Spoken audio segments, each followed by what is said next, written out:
दोस्तों, आतंकवाद सिर्फ गोलियों और बमों का खेल नहीं है। यह इंसान के दिमाग पर हमला करने की एक सोची समझी चाल है। जब हम पहलगाम जैसे हमलों के बारे में सुनते हैं तो हम आमतौर पर उन मारे गए लोगों की दुखद कहानियां, खून खराबे और अफरा तफरी पर ध्यान देते हैं, लेकिन इस दर्दनाक तस्वीर के पीछे एक और खतरनाक सच्चाई छिपी होती है। मनोविज्ञान युद्ध या साइकोलॉजिकल वॉरफेयर।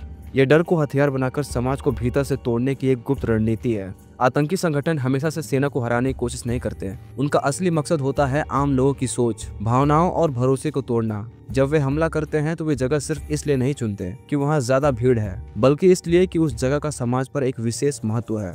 जैसे पहलगाम, एक खूबसूरत पर्यटक स्थल। वहां हमला सिर्फ जान लेने के लिए नहीं किया गया था, बल्कि पूरे देश में यह संदेश फैलाना था कि अब कोई जगह सुरक्षित नहीं है, जिससे लोग डरने लगते हैं। पर्यटक कश्मीर से दूर भागते हैं, स्थानीय लोग बाहरी लोग से कटने लगते हैं, डर पूरे समाज में फैल जाता है। वे स्कूल, मंदिर, बाजार जैसे शांतिपूर्ण स्थानों को निशाना बनाते हैं, क्योंकि ये वो जगह है जहां आम जिंदगी चलती है। जब इन जगहों पर हमला होता है तो लोगों का सरकार और सुरक्षा व्यवस्था से भरोसा उठने लगता है। एक आतंकी हमला समाज की जड़ों को हिला सकता है, और इससे भी खतरनाक है अविश्वास का जहर। जब एक धर्म या समुदाय पर शक के नजरों से देखा जाए तो समाज टूटने लगता है। लोग एक दूसरे को घूरने लगते हैं, शक करने लगते हैं। यही तो आतंकी चाहते थे कि हम एक दूसरे से डरें, नफरत करें और आपस में बढ़ जाएं।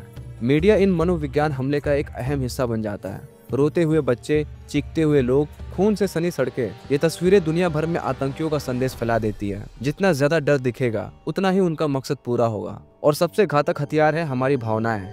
वे चाहते हैं कि हम गुस्से में आए, घबरा जाएं, खुद को असहाय महसूस करें, क्योंकि जब सरकारें या लोग भावनाओं में आकर डिसीजन लेते हैं तो अक्सर बेगुनाहों को भी नुकसान होता है, और ये नए आतंकियों के लिए जमीन तैयार कर देता है। यही है मनोविज्ञान युद्ध।